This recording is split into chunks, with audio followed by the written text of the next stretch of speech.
Hello everyone, welcome to FPE Studios. My name is Mark Redmond and I will be your host for this segment on construction project delivery methods, making sense of your options. With me today in our studio is Dan Jackson. Dan is a construction site manager with FPE, and he's going to be helping us discuss the 4 different project delivery options that are typically available for most projects. So what we're going to be doing today is discussing 4 different methods, and we're going to be comparing and contrasting those 4 methods to some control factors. There's 3 typical control factors that are important for every project, and so we're going to be discussing and comparing and contrasting those factors and how they relate to and work with the 4 different methods. So we're going to be pulling a chart up on your screen that you'll see in a few minutes, or a few seconds, I'm sorry, that will show you the 4 methods and the 3 factors, and I'll let Dan explain what you're seeing on that chart now. Yep. Thank you, Mark. So as you can see by the chart that's pulled up on your screen now, there are 3 factors, as Mark mentioned: cost, quality, and time. Each one of those factors we've given a relative rating to fit each one of the delivery methods. The 4 delivery methods that we're going to cover today are design build, construction management, design build with GMP or guaranteed maximum price, and fast track. Yeah. And those factors that relate to them, you see at the top of the chart, are cost, quality and time. Yep. Those are the 3 factors that we're going to assess. Okay, perfect. And now, so the next chart you're going to see, we're going to pull up another chart. It's a kind of a bar graph chart. It's going to show you the design bid build methods as well as the design or construction management, design build with GMP, and fast track. That's and correct. Then what's on the chart you're looking at? There's some graphs and timeline. Okay, so the chart that's on your screen now, so there's 5 elements of each project. It's going to be your planning, design, permitting, pricing, and construction. So we've shown a graph here to kind of show where each one of those elements falls into the delivery method and how it being shifted can affect the timeline of a project. Okay, so for instance, you're probably looking at it now, and you've got pricing, for instance. Pricing can occur at different sections, different times of the project, and depending on the project delivery method, that may occur sooner or later, depending on the method. So that's an example. Okay, perfect. All right, so now we'll pull that chart back off, and we're going to walk through the 3 control factors and how they relate to in each one of these delivery methods. So first, we're going to talk about the cost control factors. So Dan, let's start off with the first method, which is design, bid, build, and how that works with the control factor of cost. Absolutely. So design, bid, build, you're going to get competitive pricing, but your design is going to be done before your pricing. So your pricing is going to come at the very end of your design. So it's going to be all done being designed, everything's finalized, and then you're going to submit that for bidding to different contractors, different vendors. So there's a downfall to that. If you ever had to make a change in your design, it could extend your timeline a little bit if you did have to change anything. Okay. So that control factor for cost, because it's priced after the design is completely finished, what I'm hearing you say, if the budget needs to be adjusted or the price needs to be adjusted to meet the budget, I should say, then it might affect the timeline. So it might be a time control factor at that point. Yeah, it might get a little lengthy. It might fall into the time control. Okay. So what about construction management? How does cost control work in construction management? So with construction management, it's going to be your most flexible. So your pricing is going to be done almost at the end of your design. So right when you're about to finish everything up with your design, you're going to start gathering pricing for your knowns. You're going to make very few assumptions. You're going to have just about everything figured out where you want it.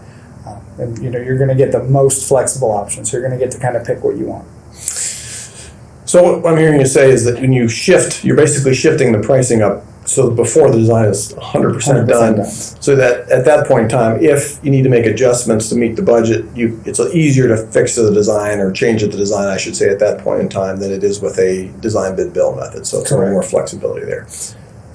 So the next one is design build. So I'm going to guess that you're going to shift the pricing up even sooner. Correct. I'm seeing a pattern here.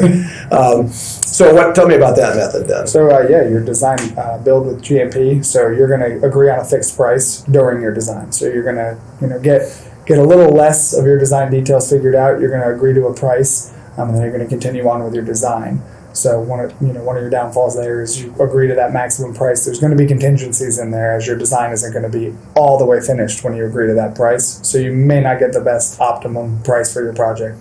Okay. The advantage is you know the price very soon in the design phase, the guaranteed maximum price, GMP, but that price may not be the optimal price because not everything has been figured out in the design yet. So you're making some judgments in that.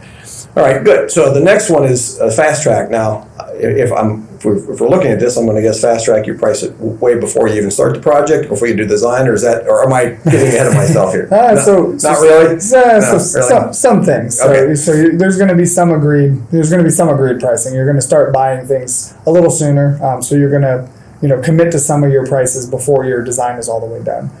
So you're going to be a little fast tracked. You're going to start construction sooner, and then as far as pricing goes, you are going to maybe commit to some prices before you actually get there. So it sounds like what's happening is then with fast track, you are actually starting to build things, put foundations, flooring, sewers, floor drains in the ground before you've actually finished the design. So in this case, you're starting construction before you've got all your numbers. So there's a little bit of risk that you might not know everything and you're committing to actually building something before you actually get the whole pricing put in. So fast track. Concrete numbers, yep. Yep, makes sense. All right, let's move on. We got quality control is always important. Sure. When we're talking about quality, let's define what quality is. Quality is making sure that the components meet the performance specifications that are needed for the particular use. So it doesn't mean, most people understand this, but quality doesn't mean necessarily the best. It just means we got to make sure that whatever we're specifying meets the needs of the use for the facility. So how does each method, and let's start off again with the design, bid, build, how does that impact the quality control of a project? So for design, bid, build, your budget is actually built in to your design.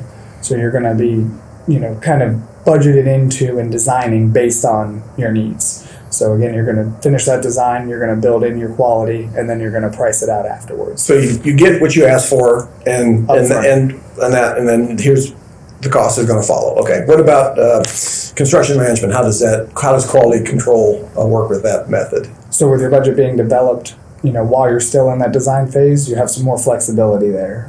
So again, you're not going to be all the way done with your design while you're developing your price and your budget.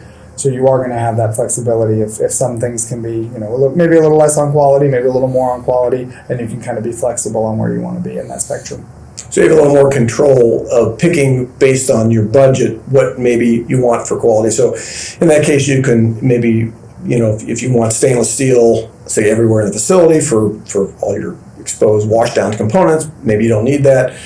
Based on budget, you can back off a little bit and pick and choose a little bit. So you have a little bit more control picking and choosing. Okay. What about design build with GMP? How does that work with quality control? So you're going to be limited on your quality options a little bit more with again getting your pricing midway through that design phase. You're going to make some assumptions there. You're going to get some contingencies in there to help you maybe if you don't know all the way of what you want, but you're going to be limited on your picks for quality on the stuff that you've already solidified and got pricing on. Okay, and that's a good point that design build works well if you know exactly what you want, but sometimes you don't, and so down the road you might not be able to have exactly the choices you would like for quality because you've already committed to a price at that point in time, if that decision has been made up front. So, okay, good. What about fast track? How does that? So yeah, you're going to be real limited on your quality options there. So it's going to be the most restrictive of your delivery methods there for quality. Construction's already going to have started before you're done with every aspect of design. So construction on certain things. Again, we mentioned concrete floors, sewers. So if there are any quality issues that you've wanted to bring up that may have already been constructed, you're going to be limited in those. Okay. Very good. So let's move on. We got to keep on track here for time, so we're doing okay. So, which speaking of time, that's our next subject is time control. So in terms of controlling, obviously schedule is super important on every project. We all want to have it done, in today's world, probably tomorrow, because with Amazon delivering next day, we want our building built the next day. Have you ever done that? Just curious. No. We have not. Not successful in that. So you haven't been able to track your project and say it's done tomorrow. So, but with that said, all joking aside, we obviously have to control the time on a project. So, how does the design bid build method work with time control? Sure. So it's going to be your most sequential, your most linear of the delivery methods. So each phase is going to happen in order. So you're going to complete the first phase before you move on to the second, and so on down the road. So it's very sequential and it's very measured. Okay. So what about construction management and trying to control the time element? How does that work? So you're, again, use the word flexible. It's going to be very flexible on your time. So you're going to be able to use a little bit of fast track if you have to. So you're going to be able to order things that guaranteed. So maybe machines, maybe certain things like that concrete, that's what you want. You're going to be able to order those long lead time items earlier. You're going to be able to pull those ahead and maybe use some of that fast track method and expedite your construction. Okay, so it sounds like that construction management method may have a little bit of elements of fast track ability in the time control. Can, yes. Okay. What about design build with GMP on time control? So it's going to be very similar to your construction management. You can pull things ahead as you need to, but again, with that pricing being figured out right there in the middle of that design, you've locked into your pricing, so you may not have any flexibility there to change too much. Okay. What about so fast track by the nature of the title? I'm assuming it's going to be the shortest. Yep, you're gonna start as soon as you can. As soon as the first phase of design is done, you're gonna try to start permitting. You're gonna get your permitting and you're gonna start construction. So your timeline for that is gonna be your quickest. So you're in that way you're actually starting some of the elements before you finish the whole design. So you're able to shift it. Downside being that changes can't be made to the floor plan and different elements. Once you start pouring, it's expensive to change your columns. You don't want to be moving columns, it doesn't sound like.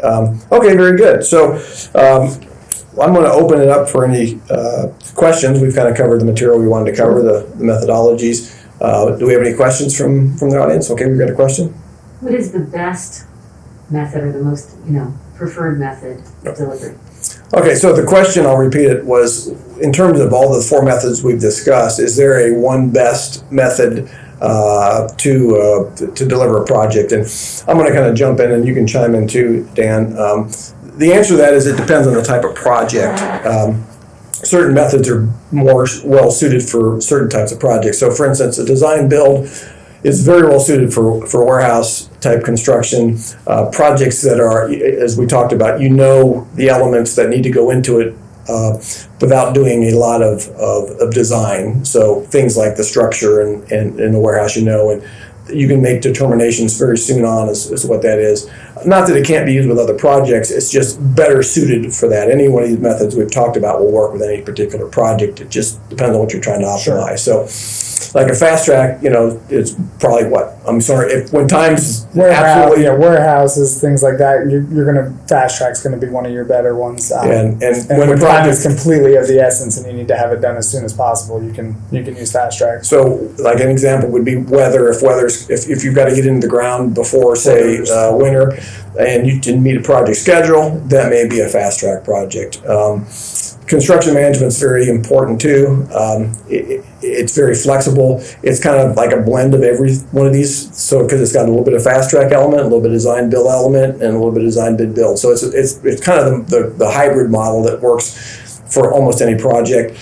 Design bid build works really well with projects if you know exactly what you want up front, and it's maybe not a huge project.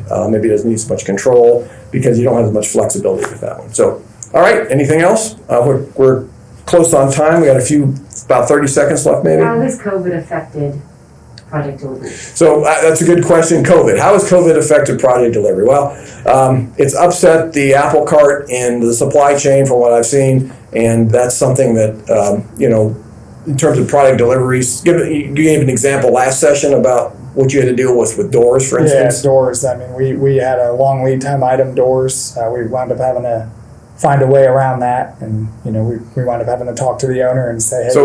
So all these methods, we had to make adjustments to the schedule and work with it. And again, and hopefully it's a short-term thing we've got to deal with. We'll get back to the new normal.